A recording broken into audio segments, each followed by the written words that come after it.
Is it working? Can you guys hear me? If you're able to hear me, go ahead and send a little yes, we can hear you in the chat. It might take a second to upload. There is a 30-second hold on your comment so that nobody spams.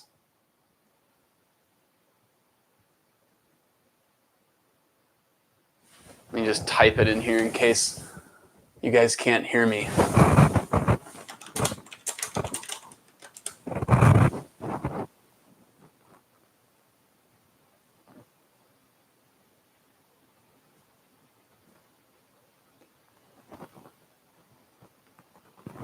Are you guys able to hear what I'm saying? I want to make sure the mic is working before I start talking. Okay, cool. All right. I set down a marker. I will need a marker. The marker is like the device by which you can think. If you hold the marker, your thought processes work better. Okay, guys, so here's the deal. I'm not going to be looking at live chat. It's over here on my computer screen that's recessed. I'm going to be looking at the camera. So everything said in the live chat, I'm not going to be able to monitor. If you guys are one of my subscribers, try to make sure that nobody's saying anything whack. I mean, there's pretty good filters on the YouTube live chat anyway, but try to discourage such comments if you see that. Anyhow, so I'm going to get started here. This is a lecture that I decided to do. I was asked to do it in conjunction with the OYMC Math Competition. And if you don't know what OYMC stands for, this is important. It stands for OY, Math Counts. No, I'm just kidding. It doesn't stand for that. That's actually a joke I made previously in my channel. I thought it was good enough for a reprisal. It stands for Online Youth Mathematics Competition. And so this is being done in conjunction with them. It's not just for them. This is not just for kids. This is a lecture for parents, educators, and students that might be interested in competition math. I don't know how many viewers there will be. My guess is between 20 and 30. Maybe it'll get higher. Who knows? It's also going to be available on my channel as a live stream after it finishes processing. That can take up to 24 hours. It might be till tomorrow that you're able to watch the replay. The live chat gets added later, so the video might be available without the live chat, and then you can watch that when it gets processed as well by YouTube's computers. So let's get started on this lecture that I'm calling The Joy of Competition Math. I was asked to kind of try to explain to you what competition math has meant to me and how it's impacted my life and how it could impact yours and why you might want to participate in it long term. So that's what I want to do. The first thing I want to point out is competition math is not like school math. And for most of us, that's a good thing. I don't know about you, but my experience with school math was it's necessary. You're going to need it, but it's not exactly fun. It kind of can be hit and miss. It's going to depend on your teachers, of course. There are some fantastic middle school, elementary, high school teachers out there that do make it fun to learn. And there's others that maybe don't make it as fun to learn. And that's just the way it goes. That's just like life. You're going to have some people that inspire you and some people that don't. And so having said that, school math is a little bit, I don't know, it's a little bit like, I said in another video, like learning your letters, right? Or like you learn the letters, how to write, the letter A or something. Okay, we write it like this, we put a little, and then you learned how to write B and then C. Whereas competition math is, I want you to write me an essay, right? So that it's not just writing the letters anymore, it's more about what you can do with it. And so another thing I like to think about here too is this statement here, I bet you can't. You can kind of think it's a competition. Who are you competing with? Well, there's people you could compete with, friends, people across the nation, around the world. But the first person you should compete with is yourself. Can you do better today than you did yesterday? Can you do better next week than you did this week?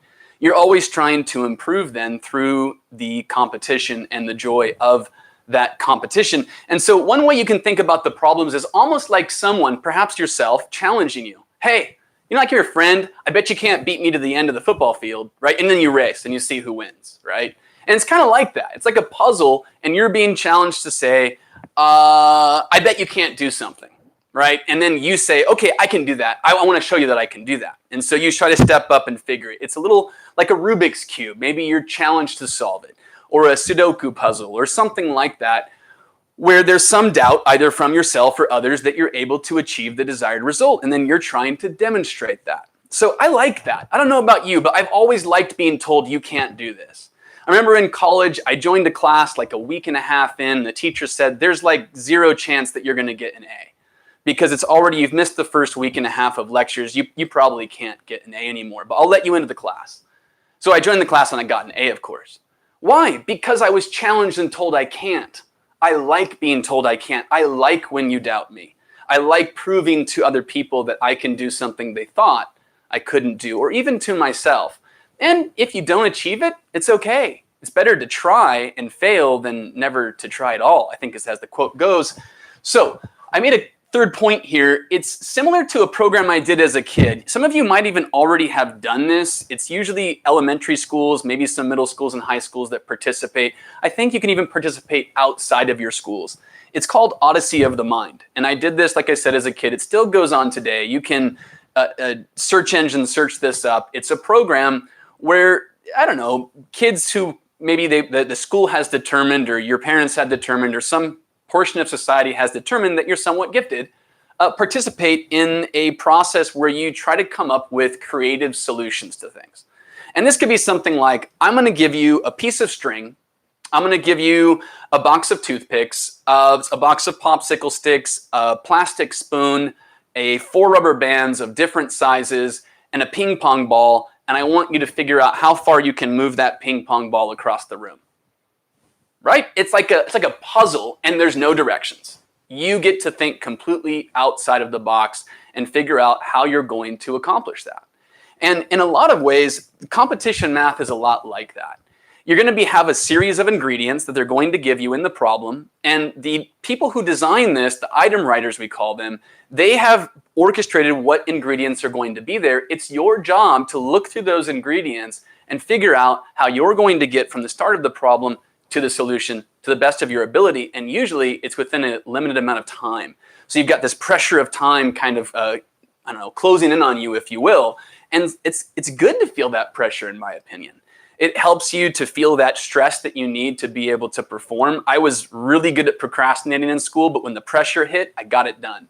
Right? I don't recommend that route, by the way. And some of you, I know you're thinking right now, oh, I'm good at procrastinating too. It's not a good thing. When you get to university, you're going to really need to kick that habit. It's very difficult to survive if you constantly procrastinate things. But the pressure, as you know, will sometimes for some people turn out a good result, and for others, not so much. So you want to try and see if you can respond to that pressure. Okay? So it's a little bit like that. Why then do we want to do competitions? What's the purpose? Okay, so I want to challenge myself. Okay, but what other ancillary benefits exist? I mean, there's all kinds of competitions, by the way. The OYMC, the Online Youth Mathematics Competition, is one. There's local competitions, there's national competitions, there's international competitions. It's just like playing any sport, right? You play tennis, you get a local rec league. You got a local youth league or something like that. Your school has a team. There's different ways that you can participate in tennis. You can ask your neighbor to go play. Right? So my question would be, if you were playing tennis, and let's say you're not going to be ranked in state, and you're not going to make it on a scholarship to college, is it then not worth it to play tennis? Is there no benefit because you didn't get to the highest echelons of that particular sport? I would argue that that's a false way of reasoning, and that the best thing to do is to participate for the joy of participating, for the competition, for the challenge to try to win, or just get better at skill, hand-eye coordination, and things like that. So why else might you want to do it? The first reason, by the way, the primary reason, I'm going to jump down to point 6. The primary reason that you want to prepare and participate, it should be simple, right? It's because it's fun. It's fun to think this way. It's fun to think in a way that you were not told you have to think in this way. You have to perform this process in this way, and you have to fit yourself inside the box that society has created for you by which such duties are performed. That's not fun, in my opinion. It's a little bit like, I mean, it can be. It can be somewhat fun. There's certain things like, I don't know, maybe a dance you saw. I saw there's some challenge right now from BTS where YouTubers are supposed to do their dance or something like that. But they tell you how to perform that dance, and they show you the steps, and you try to learn it and whatnot. You're fitting into the constraints that somebody has given to you. right? And that, again, that can still be fun. I probably won't do that on this channel. Even though I'm not terrible at dancing, I kind of have a little bit of an injury right now that makes it a little bit prohibitive. Maybe someday in the future, though. We'll see. Anyhow, but this is more like freestyle.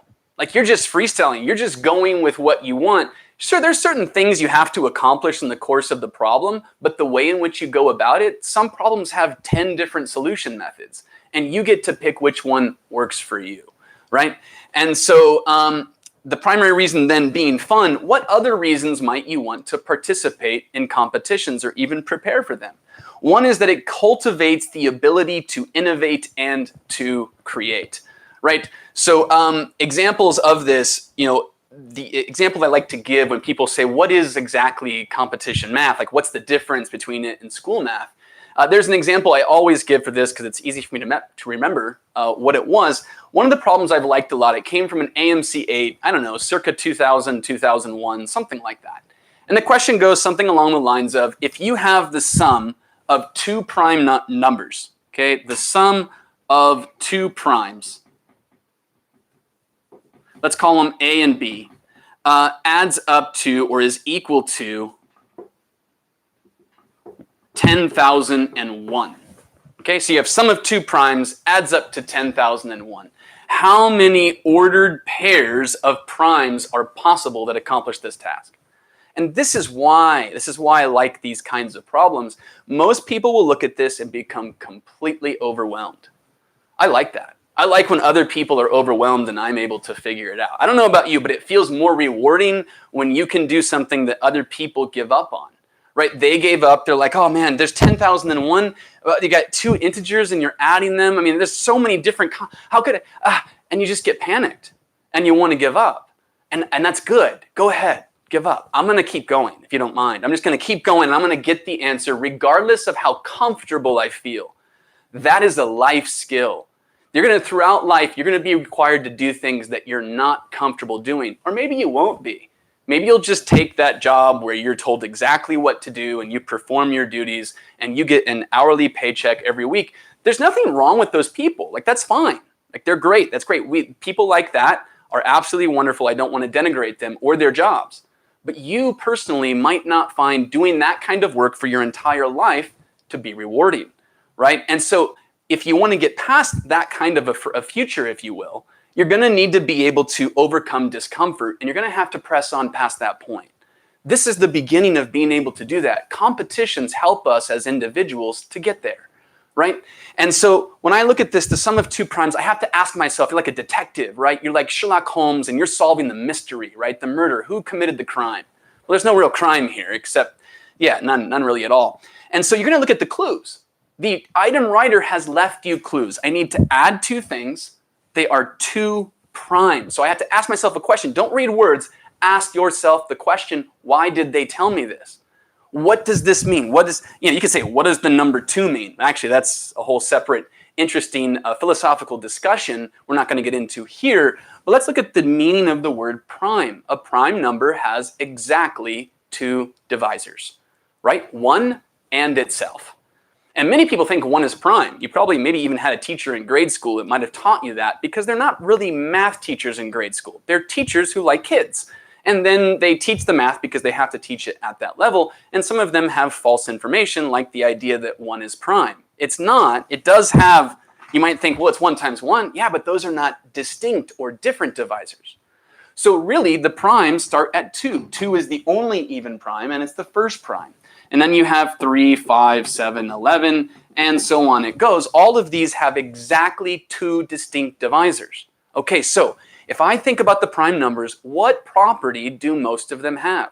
This is a question you ask yourself in your mind. You're trying to work through to get to the solution. And you say, what do they have? Well, I don't know, this one's not quite fit. They're all consecutive odds as 9. No, it's not that. Oh, wait, they're just odd in general.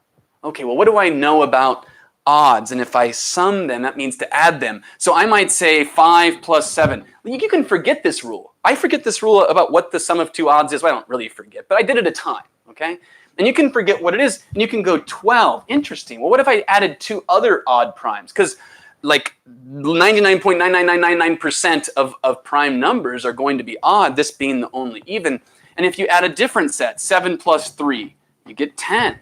Wait a minute, what are these numbers? You have to ask yourself. No one's asking you. There's nobody over your shoulder asking you to ask this question. You have to ask yourself what these are, and you have to process that like a detective. I have a stutter from when I was a kid. Sorry, it comes out now and then. So these are even, right? But look at what we need. We need an odd number.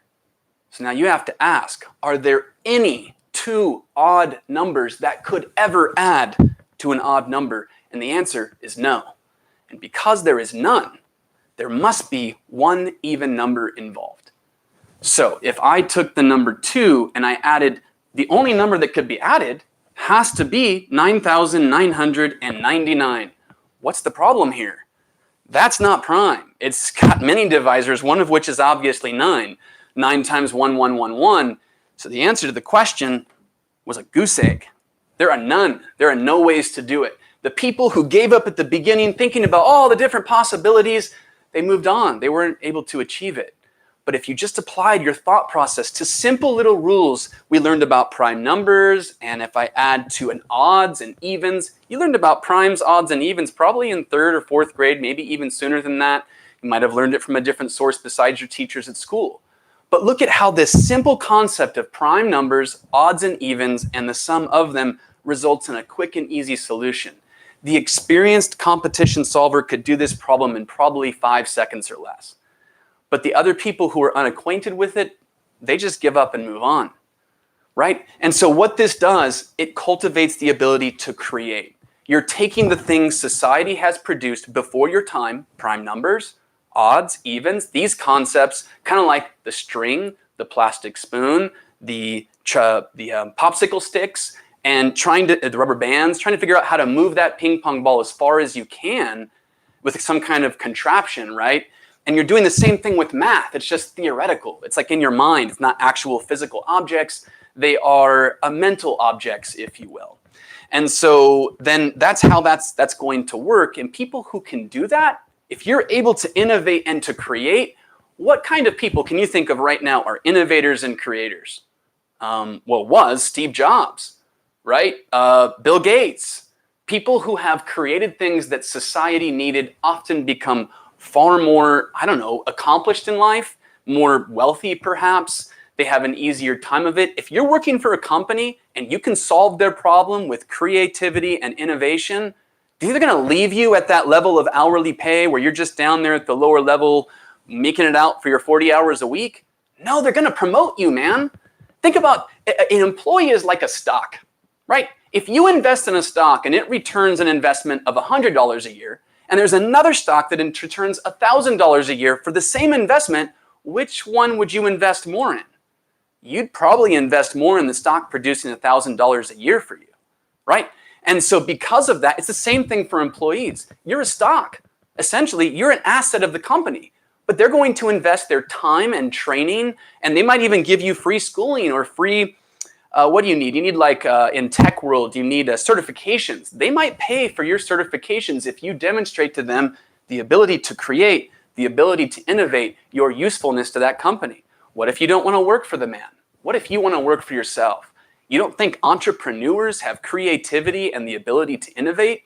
Yeah, all of them do. And if they don't, and even if they do actually, making a business is difficult. Most of them fail, right? And so the people who can do this the best, their businesses will thrive, right? In an adapting situation, okay? So that's why these skills are important. It's not just about math. Quit thinking about math as it's about this problem I'm solving. Oh, no. You're developing the skills that you're gonna need for life, no matter what it be. Relationships, you don't think you have to be creative to figure out how to make your friendships work in a good way, right? You have to work and adapt to how other people are and what their joys and weaknesses and strengths are. Of course you're gonna have to adapt. Right, of course you're going to have to. It doesn't matter what you do in life. You're surviving in the wilderness. You better guarantee you're going to have to adapt, right? And that's what math competitions help teach. It's just that the consequences of not making it, they're pretty slim. You're not going to have that much. You invested some time. You didn't get the result, right? That's not that much of a loss. In fact, it's a gain. One of the things I like to say is you need to fail to succeed, Right? There's a famous Michael Jordan quote. I think it's on my channel somewhere. It's something like, I have failed over and over and over again. He took so many game-winning shots and missed. Do you know why he made the ones he made? Because of the ones he missed. And it's the same thing for you. Maybe you'll never make it to the next round in a math competition. Does it matter? No, your failure will drive your future successes. Right? So don't be afraid to compete because you're not going to do as well as someone else. That's not who you're really competing against. You're really competing against yourself. Are you going to do better than you were the last time? It's up to you. Okay? So, mathematical web becomes more connected. What do I mean by that? This one over here. We took prime numbers, we took the summation of two terms, we took odds, we took the sum of two odds being an even. These kind of things, all those things become connected in your web. You will have a much better understanding of math and even life when things are more connected. Okay? So it's going to provide that connectivity. If you guys don't mind, a little bit of water. Yeah, it's hard to talk that long straight without some water. Okay, so application to future aspirations. We've already talked about this. Any job that you do is going to require these kinds of skills, or it won't, and you will not be promoted and you will not advance within that company. Or your business that you found will probably fail unless you're able to do these things. Right? So this is like a training ground for all future job skills that you will need. Even university, to get the grade that you need at the degree that you want, you're going to have to respond to adversity and you're going to have to overcome, and competitions help you do that. Okay, so we covered the primary reason to prepare and participate is fun. It's fun. I don't know. I love doing this. It's so enjoyable when you go, man, that was so simple and it was hidden right there in plain sight. Right? You might not see it at the beginning, but when you do, it's like a wow moment, and that's the fun that I enjoy of the kind of problems that they create. I'm gonna walk through the AMC Competition Series, which is the primary competition in the United States, and I'm just going to talk a little bit about what that looks like. I'm not going to go into all the details. There's a lot of other competitions. There's Math Counts. It's wonderful. You can participate in that up through middle school. There is also various small competitions or local competitions or online ones like the one that you might have participated in here. But the premier one in the United States is the AMC Series, and it has 3 levels: AMC 8, AMC 10, and AMC 12. These are actually what I specialize in. It's what I teach the most of all of my classes. For me, my history was, well, I'll get to there in a minute. Okay, so AMC 8, the number stands for what grade you have to be in or below to participate. So 8th grade and below. Okay, and there was precursors to this. Before the AMC 8, you can find the American Junior High School Mathematics Examination. This ended in 1999, and it then became the AMC 8. You can still find these tests on AOPS website if you look. AMC 10 and 12 previously was called the American High School Mathematics Examination. Again, the last year for that was 1999, and then it went on, I think it was 98, 99, and then it became the AMC 10 and 12 starting in the year 2000. In the year 2002, these 2 tests gained an A and B test. Prior to that, there was not an A and B test. And so where do these go? What are the purposes of them? Well, in particular, they lead to a series of tests that ultimately culminate in our IMO, the International Math Olympiad. This is a 6-person team, right, that competes internationally. Okay, most of you, including even myself, I would never even come close to this level. There are some people, obviously, that might be online on YouTube. Evan Chen is one who has made it to this level. An extremely accomplished individual. I'm sure you guys know some of the other participants in this year if you've been following it. But where can you go if you don't get to here? Because for the most of us, that's going to be where it is. You can get to the next round, which is called the AIME, the American Invitational Mathematics Examination. These are not the only 2 ways to get here. You can take some other competitions and still be invited. That's why it's called the American Invitational. All of these tests are put on by the MAA, which is the Math Association of America. You can look up maa.org and read all about their enterprise, if you will. The tests were created to cultivate a joy, fun, a joy of mathematics, right? They wanted to spread awareness and knowledge and participation in mathematics, okay? And so the AMY, to get here, it's approximately, if you come from the AMC 10, the top approximately, it's not exact, 2.5 to 5% of all test takers will make it to that level. And for AMC 12, it's about top 5 to 10%. Last year, or this year in 2021, there was approximately, this is a rough estimate because I can't find the numbers for the AMY 2, about 10,000 people participated in the AIME. And so in the AMY 1, there was 6,000. I'm guessing maybe 4,000. Maybe there's a way you can find out. I looked on the MAA stats page and was not able to find it before I filmed today. Now, what does this mean? Well, how many high school students are there in the US? There's currently just under 17 million. And it's not just open to high school students. You have 7th graders and 8th graders and even 6th graders who take and sometimes qualify for the AIME. If we add in approximately the potential of 8 million more, I took 17 divided by 4, it's 4.25, and I assumed instead of 8.5, I would put 8, because this was not exactly 17, it was just under. You have a pool of potential test takers. This is back of the notebook calculations, okay? So it's not exact. About 25 million people could participate in the AMC series. And out of those 25 million potential people to take it, 10,000 will make it to the next round. You know, out of every 10,000 people, you'd be one of the top 4. Right? And does that mean that if you don't get to this level that you're not there? No, people perform differently under pressure, right? There's many people who do not do well on competitions and go on to great success in the mathematical field.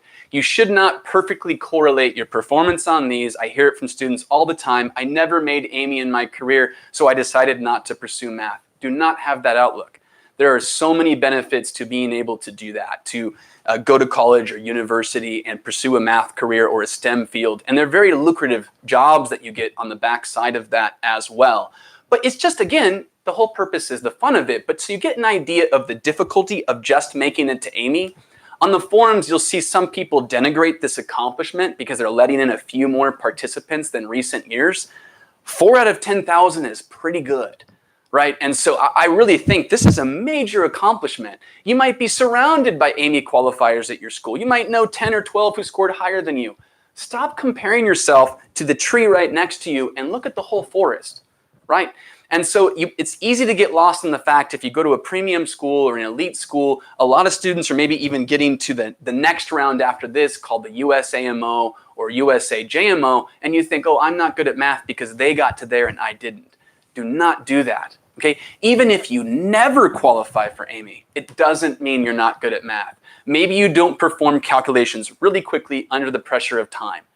Do you know how many real world or university level things that you have to do that require the pressure of time to get them done? Very few, at least not 75 minutes, which is how long these tests are, right? And so don't worry about that kind of thing. Again, just do it for the fun of it. Do it to cultivate your innovation ability, your ability to create, right? And so my history was I went to a school, it's a very small school out in the country. There was less than 400 kids, to give you an idea, from freshman to senior class. The AHSME has been given since the 1950s, I believe. So it's got a long history before this.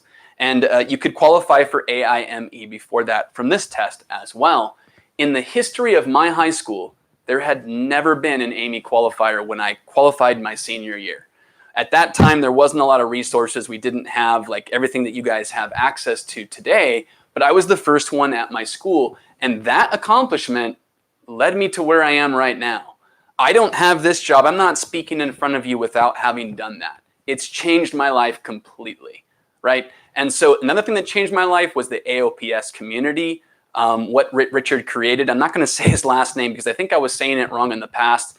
And I heard Khan Academy's founder say his name on a video recently, and it wasn't how I was saying it. So I don't want to mess it up and say it incorrectly. But the founder of Art of Problem Solving, right? Think about how much that has impacted the world of mathematics at this point.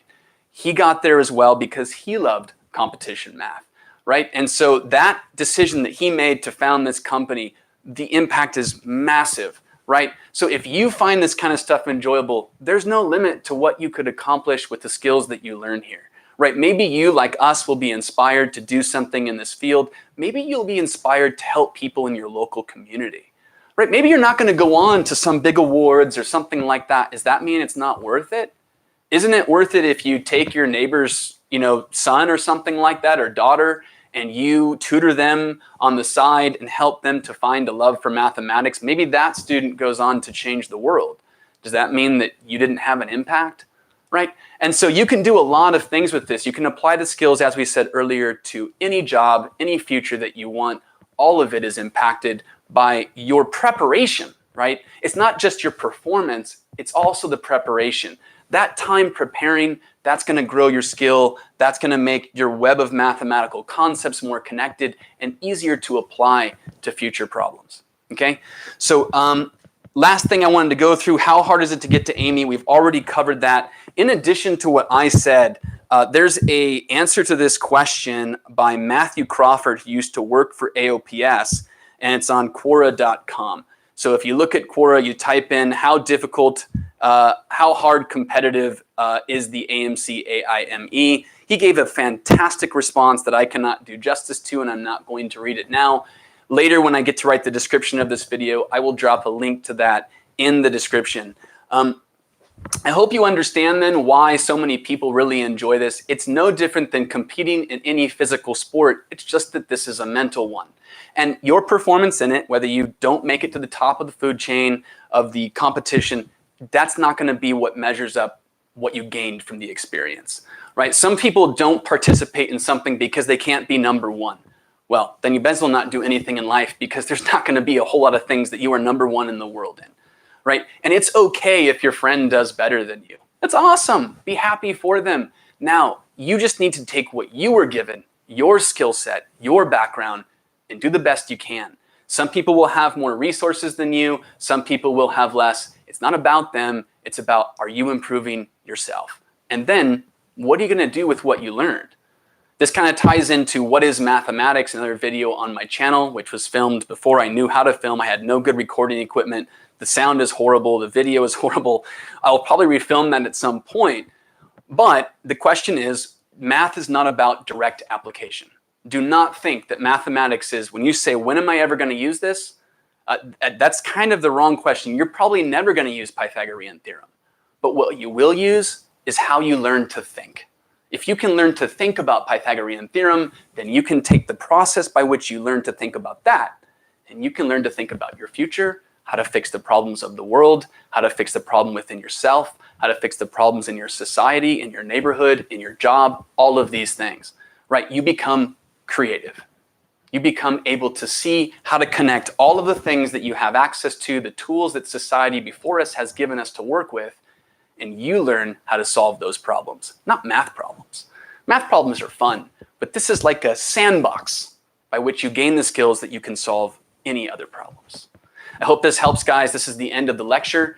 I will see you guys in the next video. But for now, I will go over to the chat over here now and interact with you guys for a little while. You're free to ask questions. Yeah, let me see how to do this. I got to get my microphone over there. So I will see you at the chat in a moment. The board's going to be blank.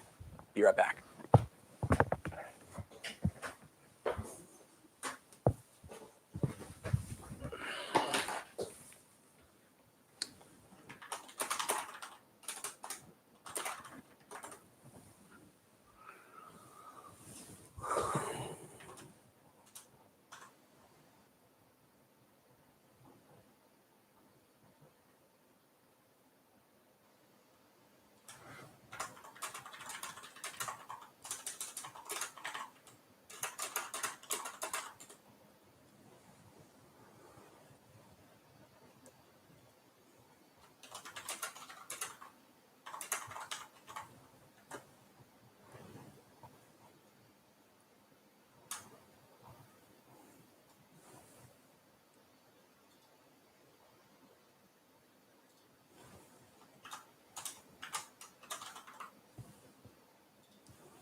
I'm looking for the thing for Amy.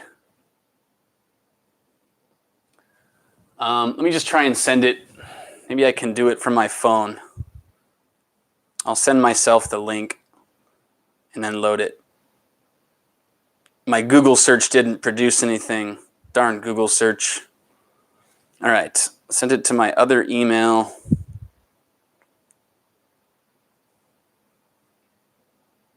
From my phone. Okay, I'm gonna pull it off my email. I'm not looking at chat right now, guys and gals. Gmail. Let me pull this up. Okay. Okay, live streaming back to you guys, and there is the Quora link.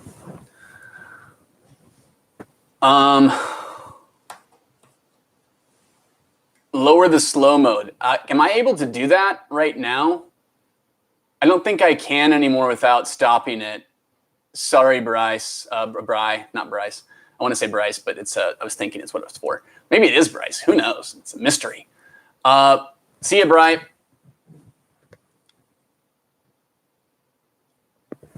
Jason, I'm responding to Jason. You guys can still hear me, right? I got my mic on. I hope you guys can hear. It'd be easier for me to talk than to type. Asks, do you have any tips to students looking to qualify for Amy JMO this year? Honestly, O'Brien, perfect. Yeah, so my advice on that would be, number one, you're going to have to put in a lot of work between now and then. It kind of depends on where you're at. If you're currently at a score of, say, 60 or 70, maybe I should talk at the camera or something like that. Might be easier if I just look at the chat and then talk from the camera. Let me try and do that, actually. Otherwise, people might not, I don't know, it looks weird, I guess, because there's nobody there and you hear a voice. So I'll come back and check chat now and then. As far as advice for how to get there, it depends again on where you're at. Have realistic expectations. If you're currently getting a 60 or 70 or even up to an 80 and you're trying to get to from an AMC 10 to a qualification in November of this year, that's about 4 months away or less, the chances are it's probably not going to happen, and that's okay, right? There's nothing wrong with that. I would try to get as close as you can and go for it the following year. If you're just starting out in competition math prep, it is extremely rare to go from nothing to Amy qualification in less than even like 6 months of study, right? So we've got less than 4 months to go right now. Again, does that mean you don't? No, the chances of you qualifying next year go up exponentially if you put in the effort this year between now and the November test, which is when they're held. So what I would do is probably in the summertime, it's almost over, as many hours as you can tolerate in preparation. Use AOPS books, use online resources, participate in smaller competitions, do everything you can, do the mock test, do past competitions. Your best resource at this point is the past competitions. I do have an AMC 10 and 12 review class. The AMC 10 has a beginner level and intermediate level. The rate is about 30 an hour for that, where we go through 2 tests a week. And so I'm not letting more than 8 students in the class at this time. One of them is almost full. The other one's got about 5 students. So if you're interested in that, send me an email at thebeautyofmath13@gmail.com. You can also read about this or look at my website, which will have info about it, thebeautyofmath.net. But you don't have to go that route. You can do it with self-study as well. You can just go to past competitions. You can use the resources that are available to you online for free. AOPS has a lot. Beyond that, I would maybe pick an AOPS book to go through. I think the #1 book to go through, as I've said in other videos, is Volume 1, cover to cover. Don't skip a single problem. Even the early ones, they might be basic, but it gets beyond basic really quickly. And it's too risky if you don't have a tutor to skip something because it might have been important, and I wouldn't trust our individual judgment on that. So try, if you have a tutor, of course, they might have you skip some content and guide your path that way. You can also, the books beyond Volume 1, the #1 book that I would probably do is probably Intro to Counting and Probability. I just think it's the most accessible, and it's one of the things that's barely covered in school math. Your geo and your algebra at least get maybe 50% of the knowledge that you need to be able to answer such questions on the test. So once school time hits, you're going to have to balance competition time with school math time or school work time in general. So you're going to have less time to commit. I would do from now until the end of summer as much time as you can tolerate. That's my advice for that. Coming back to the chat now.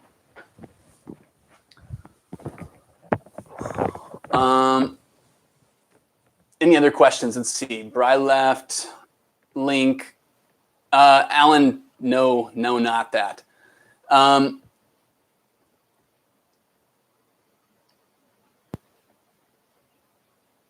Dennis Chen, I mean, it's not like Loctite advice. You're welcome to disagree. I understand. I'm not saying you have to. I'm saying that if you want to get the biggest gain in skill, I think that that would be a good idea. Obviously, if you have some experience, you can skip some problems because you know which ones might be more important than others. This is a general advice for all people, not to every individual, just to be clear.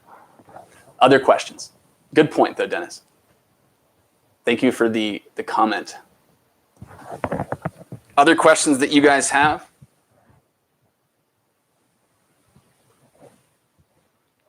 Mostly I based that comment, by the way, about doing every problem on things like what's been said in the forums. Solve thousands of problems. The more repetition you have in solving, the greater that your skill is going to be. So, you know, if you don't, some people need more, some people need less. Like I can do something perhaps one time and be a master of it, or 2 times. Other people might need to do it 10 times. It just depends on the individual, your experience, the rate at which you learn and process information. Everybody's different. So this is a one-size-fits-all advice. It's not Loctite. If you know yourself and you know you've learned a concept, you don't need to do that problem if you feel that's what's best. So, yeah. Aryan, I don't know how to say his name. Aryanj? That's a difficult name to say. I don't know how to say that. I don't want to butcher it and say it wrong. How do you inspire people who are passionate about math but insecure and unsure about their ability? Yeah, this is the thing. That's a great question. Don't compare yourself too much to other people, right? Throughout life, I don't care what thing you're involved in. It can be anything. There will be people that are better than you at it. It might surprise you. I am not that high level when it comes to like really like the competitions and stuff. I never made it to USAMO.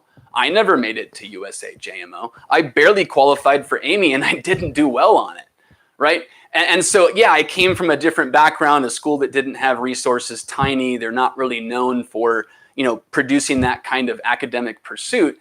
And that's fine. Don't worry about if somebody's better than you. I guarantee there always will be, unless you're, you know, like I said, you're literally LeBron James, you know, or Kevin Durant, or, you know, I don't know, a famous baseball player, or Tom Brady, right? There's only one Tom Brady, okay? Some of you might dislike him for whatever your various reasons are because you have a different team, right? Don't worry about the people better than you, right? The point is not them. The point is you, right? The point is personal growth. So that's the whole point of the lecture, really, in fact, is that it doesn't matter if other people are more successful than you. It takes nothing away from your success.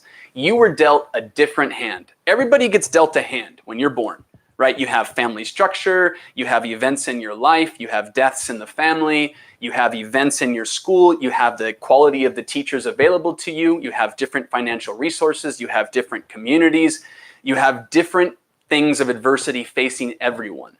Right? And so the point that I would make is it's going to be difficult for some of you to ever get to Amy. And I don't think it's bad if you attempt it and mess up and don't make it. That's okay. Right? Don't see the Amy qualification as I get here or it's bust. That is a bad outlook to have. Enjoy the process. Enjoy the learning, right? Enjoy the time spent in those books trying to gain that insight. You might see a lot of wonderful things along the way. Another great thing about the AOPS books, for me personally, I really love the quotes. They've put so many great quotes in there that when you think about them and you understand what those quotes are saying, that's why in my lessons with my students, I always go over almost every quote in there and ask them what they think it means and help them to understand why it might have been placed there. Sometimes the quote is a joke, sometimes it's something inspiring, but there's all kinds of really neat pieces of culture and history hidden within those quotes. I don't advise skipping them as well. And if you don't know what the quote means, maybe search it up, see what other people think it means. So my advice to inspire such people is, again, do it for the fun. Yeah. Okay.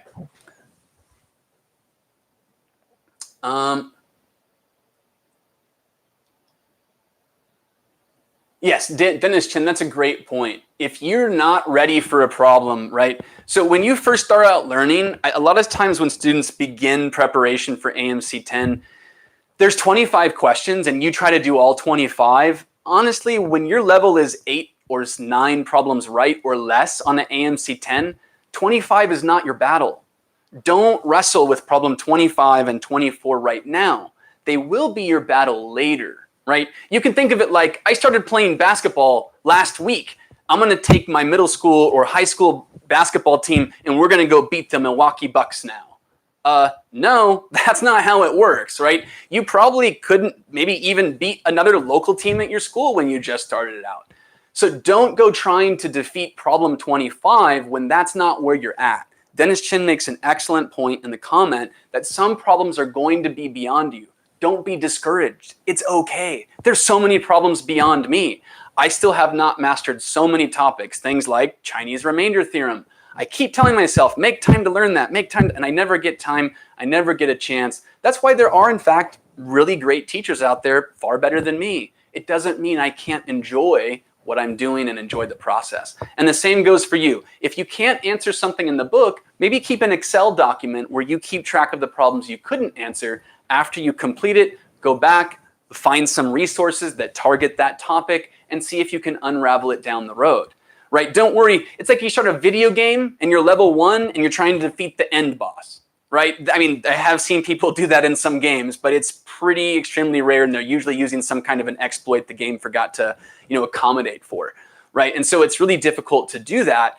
Don't worry about that. They're a battle for when, if they're a level 50 monster and you're level 1, why don't you wait till you get to level 50, so to speak, or closer to it before you try to handle that approach. Great point, Dennis.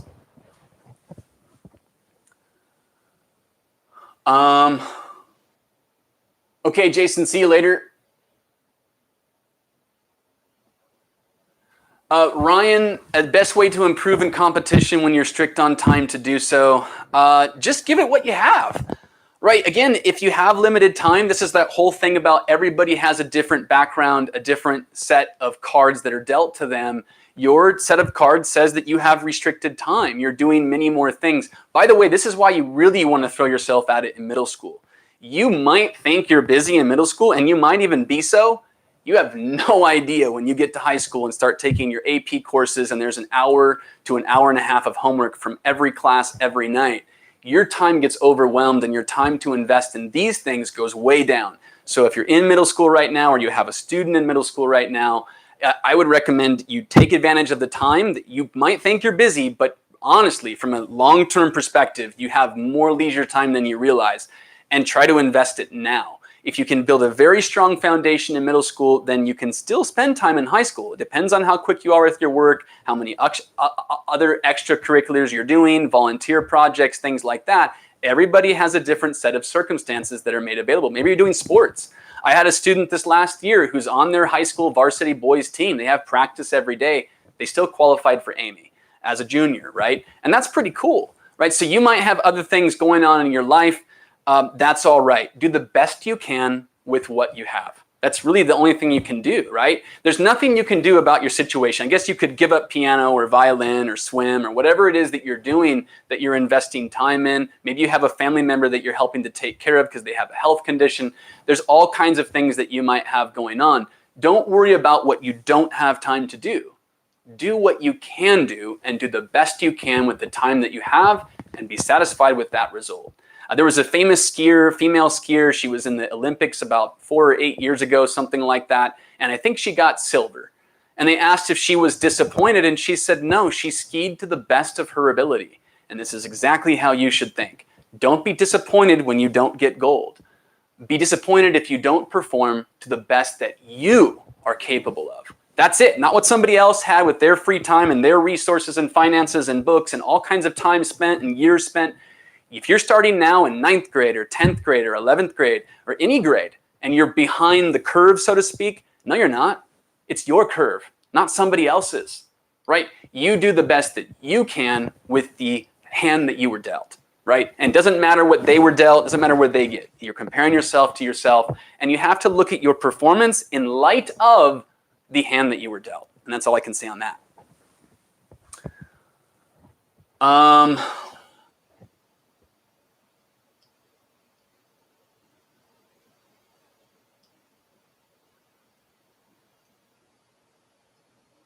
okay, thank you, Solver, for that comment. Mentioning quotes. Mikhail, there's so many books that I think are good for that kind of talk. Maybe I can find one. Like if you just take Introduction to Algebra here, for instance, right? So if I leaf through it, at the bottom there will be various quotes that came from different people. So I don't know. This one's from Eric Temple Bell. That's not a great one. I don't like that one as much. Let me see if I can find one that's good.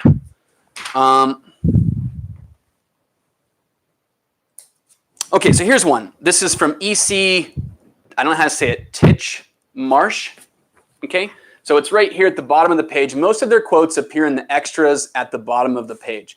You can watch the video link for this later to read this. I will read it out loud. This says, perhaps the most surprising thing about mathematics is that it is so surprising. Try to add inflection when you're reading it, even to yourself. The rules which we make up at the beginning seem ordinary and inevitable. Ordinary, like the prime numbers and odds and evens, right? But it is impossible to foresee their consequences. These have only been found out by long study extending over many centuries. Much of our knowledge is due to a comparatively few great mathematicians such as Newton, Euler, Gauss, or Riemann. Few careers have been more satisfying than theirs. They have contributed something to human thought even more lasting than great literature, since it is independent of language, right? So that's kind of inspiring to me, in my opinion. And there's a whole bunch of those littered throughout all of the AOPS books. In fact, one of my favorite quotes, and this isn't even a quote, this is really just something that's written in the beginning by Richard. Again, his name's not Rutschek, is how you say it. It's pronounced something else. Rutschek, I don't know how you say it. I really apologize. But I don't know how to say his name properly at the time of this video, the last name. But it's something he wrote in the beginning in the foreword. Sometimes this stuff is kind of neat, right? And it says right here, for my desert flower Vanessa, told you we'd make it there eventually, right? And what is that? That's the culmination of sacrifice. That's the culmination of them working without pay for many years while he tried to build his dream, right? That's why I don't like when people take things that they didn't pay for, basically finding online versions of the book for free. But I understand, okay, and I'm gonna say this here, I understand that some people might feel like they have to.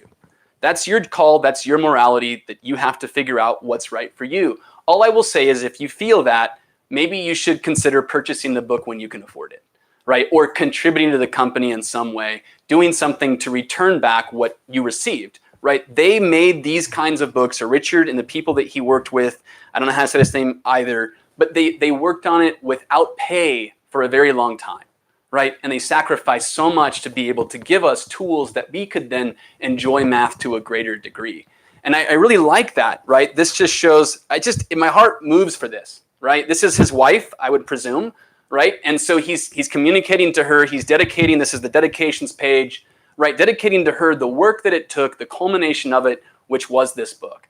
And that's inspiring to me, right? There's a lot of sacrifice that goes into building a company like they built, right? And a lot of it, you might work for years with investments of time, money, and energy that do not pay dividends immediately. But he had a dream, he had a vision, and he fulfilled it, right? That, to me, is one of the most inspiring things. I don't know what Mac 10 is right now. Oh, AMC 10, maybe I talked backwards. How do I qualify for Amy? You're really close. You can't know my name. I would just keep studying best you can. You might even try doing Amy problems 1 to 10, as well as 15 to 25 as Ronit comments as well. 7th grade that's a great score for 7th grade. You should feel no shame.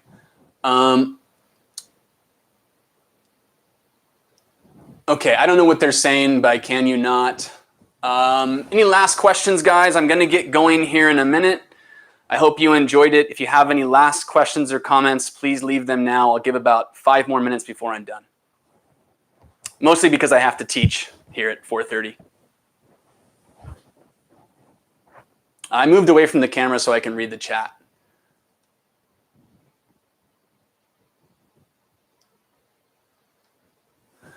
Number theory and AOPS geometry book. I love every AOPS book, honestly. They're really all fantastically written. They're way better than the school math textbook. They explain things like a conversation, like they're talking to you. And so I always love that approach to communication more so than I do straightforward, just here's a formula, look some applications of it, learn, right? And they're like, just here, take this. And a lot of school math textbooks do that. Or I don't like the way they communicate. The language is not eloquent, if you will. The language inside of these books is great. I'm going through a number theory class right now with my students, and every time I go through this, it's really fun. I learn something every time I go through their books. So both books are fantastic. It depends on where you're at. The number theory, you're going to have some early chapters that are fairly straightforward and not too challenging if you're an advanced level student.